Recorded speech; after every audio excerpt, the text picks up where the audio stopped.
Our powder. We tell them no retreat, no surrender. We not lotion, pet our powder. Arms out to push it up.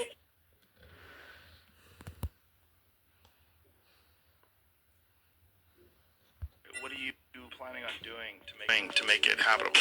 Well, at first, you would have to have a life support system because Doing to make it habitable. Well, at first, you would have to have a life support system because Mars has a low-density atmosphere, only about 1% the density of Earth, and it's primarily CO2. Now, over time, you can terraform Mars. Terraform means make it like Earth, essentially. If you warm Mars up, there's a bunch of frozen CO2 that will evaporate, densify the atmosphere, and you'd actually want kind of global warming on Mars. Mars is about 50% further away from the Sun than the Earth, so it gets about less than half the solar energy that the Earth does. It appears highly likely that Mars had liquid oceans. Mars is covered in ice. Now, the ice is then covered in dust, mostly, except at the poles. In fact, I believe if Mars was warmed up, you'd have an ocean about a mile deep on origin of the planet. So it's Years after it landed on Mars, the Curiosity rover is still making amazing new discoveries. Its latest is a set of rocks in the foothills of a Martian mountain. These rocks look rippled, like the sand on a lake bottom.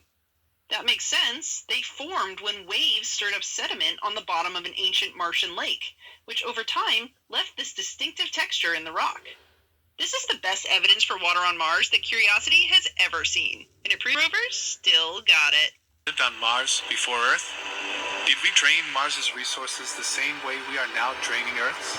According to NASA, Mars once existed in the habitable zone of our Sun from about 3.5 to 4.1 billion years ago. NASA's rover, Curiosity, has found evidence of Mars having a warm and watery past. It is clear to scientists that ancient Mars contained all the ingredients of life as we know it, including water and carbon. Every day, NASA and their rovers are one step closer to finding life outside of Earth. After all, it seems unlikely that our blue home is the only planet of trillions to have life in any form. NASA spots an interesting piece of debris on the Martian surface, just next to the rover. This close-up confirms it is likely to be from the spacecraft, possibly as a result of the landing. It is likely a benign piece of plastic or shrink tube left over from a terminated piece of wire. As Curiosity takes its second scoop, a bright particle can be seen in the sample hole. Given that spacecraft debris has been identified in the area, the team at NASA orders the rover to also discard the second sample. If any of these bright particles are from the spacecraft and are subsequently fed into the internal sampling unit, the rover could become contaminated with bacteria from Earth. Team rotates once about every 24 hours. That's kind of what we do. And it's tipped on its axis. Kind of like what we As we are. It has polar ice caps. So do we. Terraforming Mars. Here's why everyone's talking about Mars, and Elon Musk has a plan. He's thinking of putting satellites in orbit that have big reflectors that focus sunlight that would otherwise miss the planet, right. Focus it down on the planet and just add more energy to the planet, heating it up. And if you do it right, you might be able to set a chain reaction in place. If everything is frozen and it gets warmer, you'll evaporate more carbon dioxide, and that'll help trap more heat, and then that'll make it hotter to evaporate even more carbon dioxide. You get all of that out of the system and into the atmosphere. Then now it's warm enough, you still need oxygen to breathe. Right. So now you put microorganisms that eat the CO2, and they release oxygen. They release oxygen. Like plants do that, but on Earth, there's something called cyanobacteria. Right.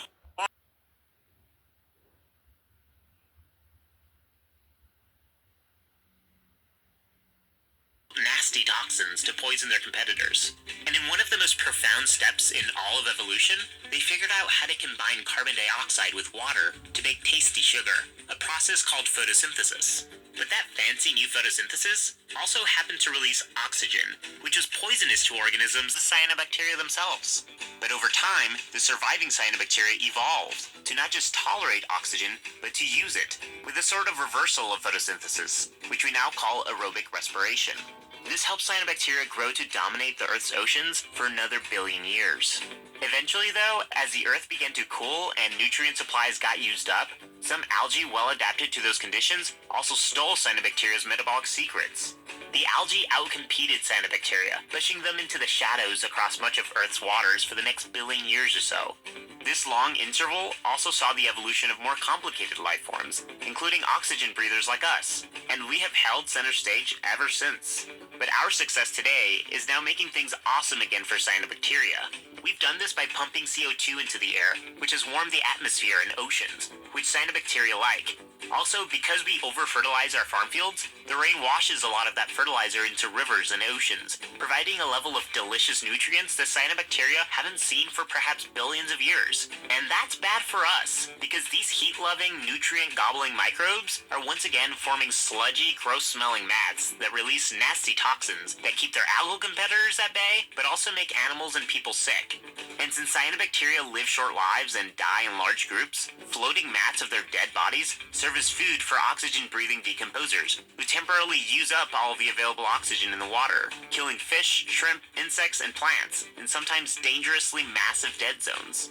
To keep cyanobacteria at bay, we need to stop warming the planet, and to farm in a way that doesn't send nutrients into waterways. Until we do, the little creatures that first gave us oxygen are going to keep on blooming, and dying, and turning our oceans and lakes to the dark side.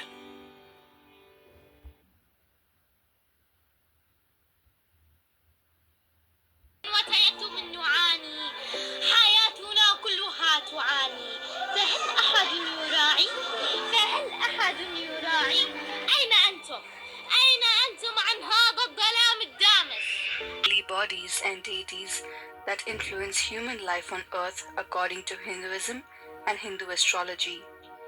This video will narrate to you the various aspects and stories associated with the fifth of the Navagraha, Mangala.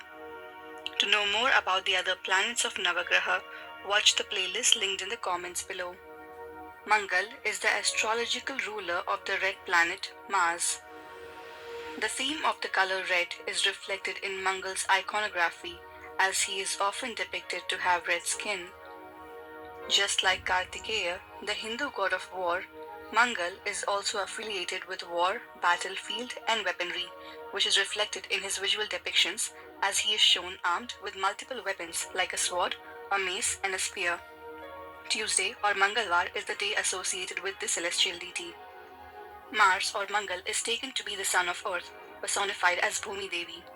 When Earth was lying submerged under the cosmic ocean, stolen by the demon Hiranyaksh, Vishnu in his incarnation as Varaha brought it out on his tusk and placed it in its orbit. He embraced Bhumi Devi and gifted her a red coral as a token of their courtship. But Bhumi Devi dropped the coral into the ocean. From the coral emerged a beautiful red child who got the name Lohitanga, which translates into red-limbed body. The child is also called Bhuma, meaning the son of Bhumi. The child was nurtured by the sage Bharadwaj, one of the Saptarishis, in his hermitage near Narmada. After hearing of his origin from the sage, the child went to forest and did penance for a long time. Pleased with his devotion, Brahma accorded him the position of a planet in the celestial sky. A variant describes Mangal as the son of Shiva and Earth. According to this version, once when Shiva was engrossed in meditation on Mount Kailash, 3 drops of sweat from his forehead fell on earth. From those drops was born a beautiful infant with a reddish complexion and 4 arms. Shiva handed the child to Mother Earth for upbringing. Brought up by Bhumi, the child was called Bhoma. In astrology, a person can be considered Manglik, and this is not considered favorable for marriage. Mangal is the commander of the planets and is said to be of Kshatriya caste. When it occupies a strong, exalted position in one's horoscope, it bestows courage, vitality, vigor, initiative, and aggression. In an unfavorable position, it results in vices of anger, cruelty, dishonesty, jealousy, and rash disposition, stamina, and drive in a person. Articles like wheat, red cloth, red flowers, copper, and sandalwood are offered to the deity during prayers.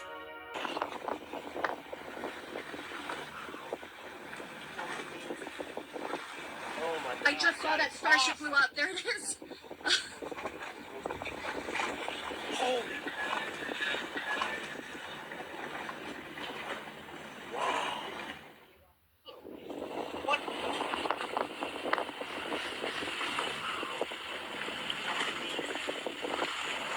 I just saw that starship blew up. There it is.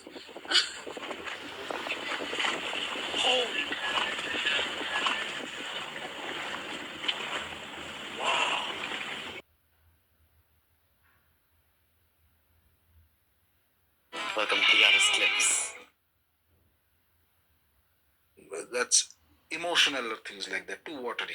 Okay. Mars connects to certain deities. One of the first deity is Hanumanji. Okay. Then there is Kandha or Murugan, who's the general of the army. Okay. But Mars also connects to Narasimha of the Vishnu avatars. Mars also connects to Bagalamukhi among the Dasa Mahavidyas. Now, which one? Bagalamukhi Devi. Okay, with Dasa Mahavidyas. Which specific form it will connect to depends on the horoscope. All these are warrior deities. All these are warrior deities. Mars also connects to Chamunda. It's a very fierce form of the mother. But it depends on certain other combinations, not standalone. Okay. When Mars is strong in an individual, they are normally capable of not just physically strong, but they also, what I've seen is that there's a confidence in this physicality. Okay. They're very confident. And that also makes them pure Mars I'm talking about. So there is self-control also. But pure Mars is very rare. The moment Mars is touched by few other graphs, behavior will change. For example, if Mars has any contact with Rahu, it becomes like a warlike condition. Yuddha yoga. Okay. Put them into a conflict. Bas, so to, straight they'll go into. Singular Mars will be very self-controlled. It will only enter if at all is needed. Just as much as it is needed to get result, it will come out. But Mars combined with other things will behave differently. Is this related to Manglik? Certain positions of Mars make an individual Manglik. Is it true that when you marry a Manglik, it's bad for the partner and all these? Yeah. Okay, according to astrology. Yeah. So, but there are ways to negate that also. Do you want to address that later in the episode? Or we'll just briefly touch upon it, but not too much detail. So basically, before I go to that, so Mars, when it becomes weak, it can have, first of all, there could be, Mars also represents blood, by the way. Okay. So there could be blood related problems, plus there will be a weak constitution.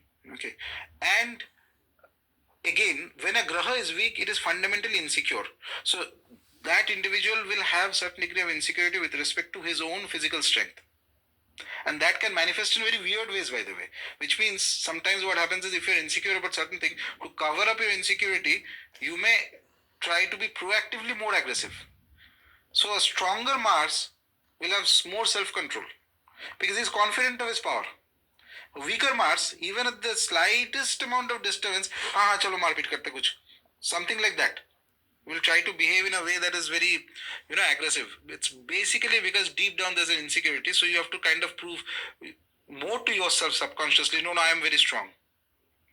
That's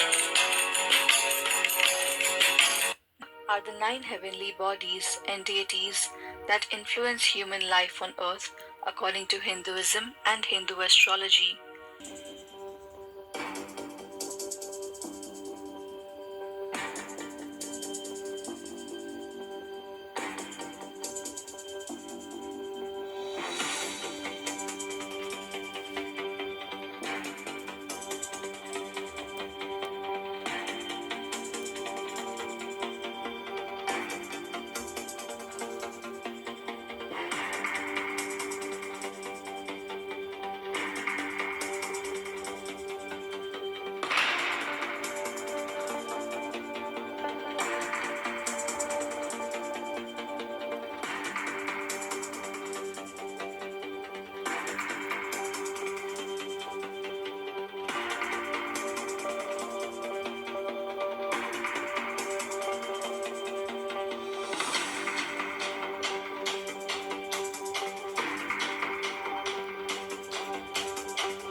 New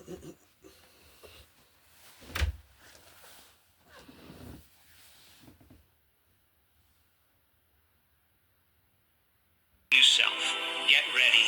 When you change, everything changes around you. Evidence that Mars at some point in its history was very fertile and habitable. That's something that scientists now widely agree on, that their study of Mars' atmosphere and the surface shows that there were once vast flowing water on Mars, that there was vegetation on Mars. John Brandenburg, who's done some studies, he shows that there are isotopes in the atmosphere of Mars, which is indicative of a nuclear war having occurred at some point in Mars' history. I was then investigating Mars. I was standing in the library at Sandia Labs to get a scientific article on Mars, and it was about Mars' atmosphere. And Mars' atmosphere is loaded with a peculiar isotope called xenon-129, and it made it different than any other place in the solar system. It's very different from Earth, the solar wind, the moon, the meteorites, all are very different from Mars in terms of isotopes of xenon. And I mentioned this to this fellow I was standing next to in line, and he said, "Let me see that." And he looked at it, and he had this amazed look on his face, and he said, "Someone nuked them." Whoa, just like that. Just like that. And he looked at me, and he said it a second time. That means someone nuked them. And he was dead serious. He was dead serious. And then since we were an unclassified part of the lab, it was just the library, he suddenly said, "Pardon me," and he excused himself. And what that meant is that he had spoken out of school. He had spoken about something classified in an unclassified area, and it was yes, and he realized what he did. But I saw his immediate unguarded reaction to this.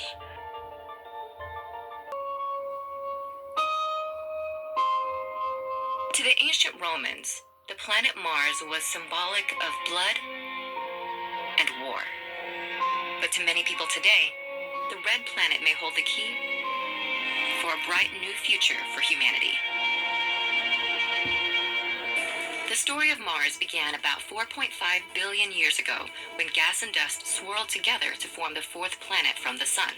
Mars is the second smallest planet in the solar system, with a diameter just shy of the width of Africa. In fact, its entire surface area is similar to that of all of Earth's continents combined. Much like its terrestrial cousin, Mars is dense and has a rocky composition. At the center of the planet is a core made of iron, nickel, and sulfur, which may have created a protective magnetic field during Mars's earlier years. Enveloping the core is a rocky mantle made of silicate minerals and a crust rich in iron. These iron minerals react with the trace amounts of oxygen in Mars's atmosphere and rusts, giving the planet its signature reddish hue. While its blood-like appearance inspired the ancient Romans to name Mars after their god of war, the planet's rusty color could be considered symbolic of the planet's prime days long past. Today, Mars is dry, desolate, and cold, with temperatures dropping as low as -225 degrees Fahrenheit. But billions of years ago, the planet was much warmer, more geologically active, and had a watery surface. Lake beds and river valleys snake along the face of Mars, indicating that liquid water was, for a time, present. Volcanoes, such as Olympus Mons, the largest volcano in the solar system at 3 times the height of Mount Everest, once erupted lava. But by about 50 million years ago, soon after Earth's dinosaurs died out, Mars's volcanoes also went extinct. Water on the red planet still exists today, but mostly in the form of polar ice caps. Because of factors such as the presence of water, some scientists believe life may have existed on the red planet, and may exist again. Since the 1960s, space programs from around the world have launched missions to Mars in attempts to understand the planet's past, present, and potential for sustaining life.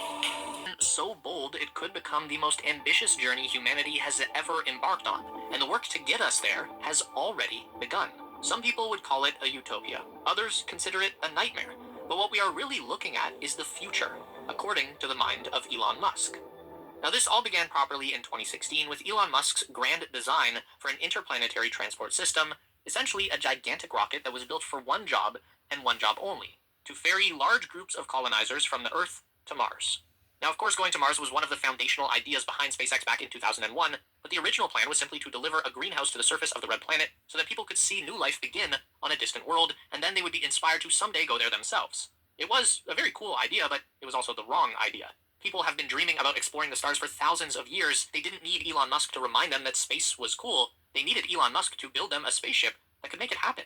In a 2014 interview with the Khan Academy, Elon said, "I thought that there wasn't enough will, but there actually was plenty of will if people thought there was a way. So then I decided, okay, well, I need to work on the way." Now, over that decade of work, Elon's interplanetary transport system has gone through a number of updates and design changes, with prototype manufacturing finally beginning in 2019 under a new name, Starship. In April 2023, we saw the first launch of a full-scale Starship Super Heavy rocket, and by November 2024, SpaceX had achieved controlled landings of both the upper stage ship and the Super Heavy booster. In 2026, SpaceX will send 2 or more of these Starships to Mars, and they'll make the first attempt at landing on the red planet. In November 2024, Elon wrote, "I am highly confident that we can send several uncrewed Starships to Mars in 2 years. If those ships don't increase the crater count on Mars, then crewed ships can be sent in 4 years. So it might not work the first time. It probably won't work the first time, but this is all part of the plan, and we are seeing it unfold in real time. The Starship is an undeniable proof that Elon Musk is taking this all deadly serious. SpaceX is going to Mars. Now, what happens when we get there? Well, Elon has a plan for that too, but it's a little less obvious than the transportation side of things, and this involves a culmination of every business that Elon has founded over the past 25 years. It all comes together on Mars. Tesla is going to be the first major crossover event. When asked recently what the first Starship payload to Mars would be, Elon simply replied, Cybertrucks and Optimus robots. Now we can imagine that at this point everyone has seen a Cybertruck. You know what that is, and it's actually a pretty solid platform for a Mars vehicle. The terrain of the red planet is brutal. It's a desert full of broken rocks and boulders, leftovers from billions of years of asteroid impacts and volcanic eruptions. So we will need something big and sturdy. Then there's Optimus, also known as the Tesla bot. This is a new project that Elon has been pouring a lot of resources into. The idea is to create an artificial substitute for a human being, both in terms of abilities and intelligence. So there are a lot of very practical uses for Optimus, but the first time we saw this robot design, thoughts immediately went to Mars. And the Tesla bot will be a critical part of the plan. Optimus would become the first settler of Mars, and their autonomous humanoid abilities would allow them to begin establishing some infrastructure on the red planet that the first humans can use to survive. Because if we are going to send people to Mars, then we should at least make the best effort possible to ensure they get back home alive, even though survival is no guarantee, and Elon himself has affirmed this many times. As recently as 2021, Elon told an interviewer, quote, "A bunch of people will probably die." He went on to elaborate on that point, saying, "It's dangerous, it's uncomfortable, it's a long journey, you might not come back alive, but it's a glorious adventure and it will be an amazing experience." Cry about it. You take life, ups and downs. If you're a real man, you never go down in the center.